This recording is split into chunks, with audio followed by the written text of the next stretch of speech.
Are you yearning to bring your full self into your life? To show up fully in your relationship, in your parenting, in your work, and even in the bedroom? To have abundance, not just in your bank account, but in your time, your creativity, your joy, and your sensuality? Do you crave the spaciousness to embrace everything life has to offer and the power to live up to your full potential? If so, this episode is for you, because abundance isn't something you just stumble into by accident. It's something you create with your daily habits. Today, I'm sharing the 7 daily practices that transformed my relationship with money, motherhood, work, and even my marriage. And these are not lofty, abstract ideas. These are simple, practical shifts you can begin today, even with a full calendar, a messy kitchen, and kids asking for snacks. Welcome to the Doula Johanna podcast, where we reclaim our voice, our space, and our power, and learn to show up for ourselves with the same love and care we've always given to others. Think of this podcast as your little life doula, holding space, cheering you on, and offering tools for your next chapter. I used to think abundance would come once life got easier, when I earned more, when the kids needed me less, when I finally had time for myself. But I've learned that real change does not come from waiting. It comes from small, consistent actions, tiny shifts that over time add up to something powerful. We often overestimate what we can get done in one day and underestimate what's possible in a year. That used to frustrate me, but now I see it as permission. Permission to start small, to build slowly, and to still make progress, especially in this full, beautiful, and demanding chapter of life. I want my daughters to grow up seeing a mother who's not just getting by, but building a life that feels meaningful and spacious. A life where rest, joy, and creativity aren't something I squeeze in. They are part of how we live. I'm still figuring it out, but that's part of what I want them to see too, that we are allowed to grow. We don't have to have it all together to create something beautiful. So today, I'm sharing my 7 habits that are helping me live with more abundance. Not by dramatically changing my whole life at once, but by showing up differently in the life I already have. Let's get started. Habit number 1 is the self-check. What do I need today? Forget the productivity gurus. Your abundance starts with one simple question. What do I need today? Or what's one thing I can do to make life easier for me today? Not your kids, not your business, not your partner, you. When you take a moment to meet your own needs first thing in the morning, whether it's something as simple as drinking a glass of water, taking 5 minutes of quiet time, or asking yourself what would bring ease, you are planting a seed of self-kindness and respect. You are shifting your energy from depletion towards replenishment. This simple habit is powerful because it reconnects you with your body and your desires, making you more aware of what you truly need to feel nourished and alive. And here's the magic. This exercise doesn't stop at the morning routine. You can bring the same intentional awareness into every area of your life, especially your relationships. For example, check in with yourself in the bedroom.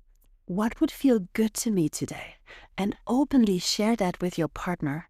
This can transform your intimacy. Believe me, it invites honest communication and creates space where both of you can show up as your fullest, most authentic selves.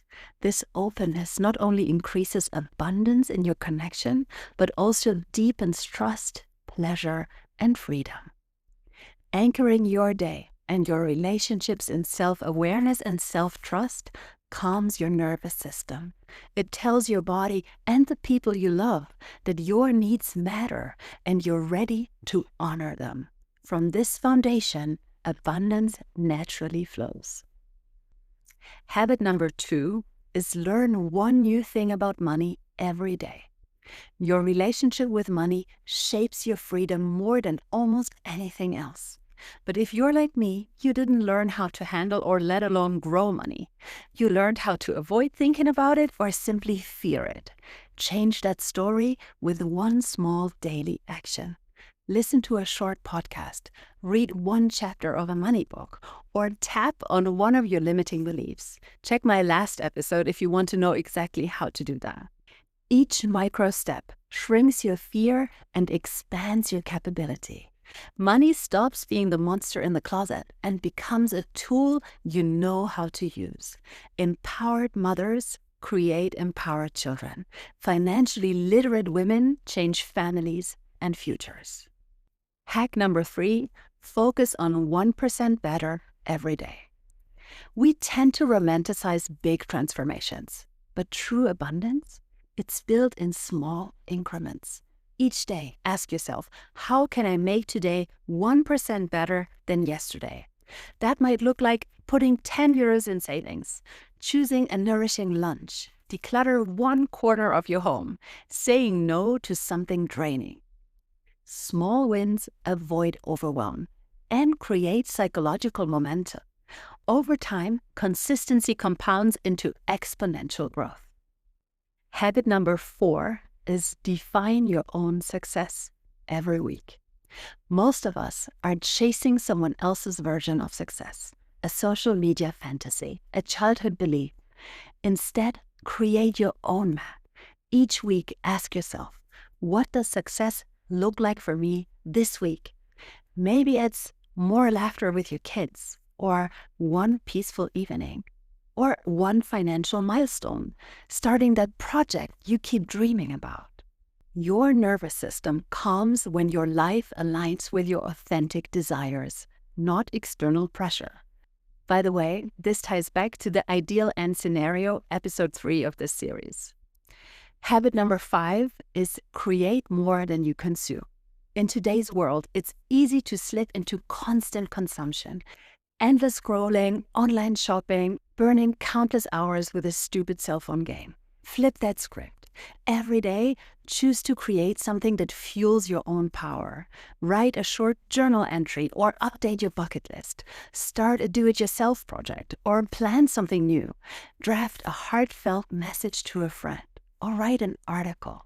Create a photo album or sing a song, or if you can, write a song, bake a cake, or try out a new recipe.